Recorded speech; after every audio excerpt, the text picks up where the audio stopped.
Sasa akamwokoa mtoto wa kike. Kuna risasi ilikuwa inakuja, mtoto alipo, binti akaikwepa. Kishoka kinakuja sasa, hiki hakina namna ya kukwepeka. Ghafla hali kama ile inajitokeza tena. Unaambiwa kila kitu kikastop.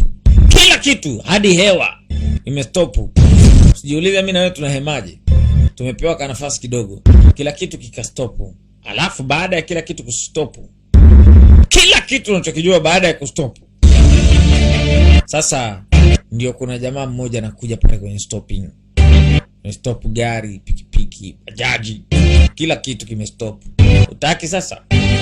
Huyu jamaa ndo anakuja sasa. Anakuja. Si mchezo.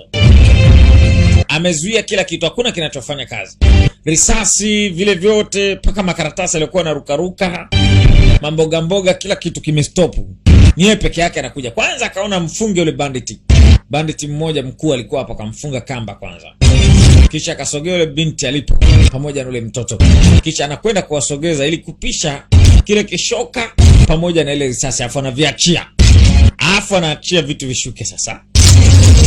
Wow.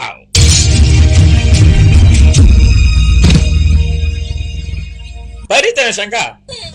Amefungwa, kitoto kaachiwa kiende kwa mama.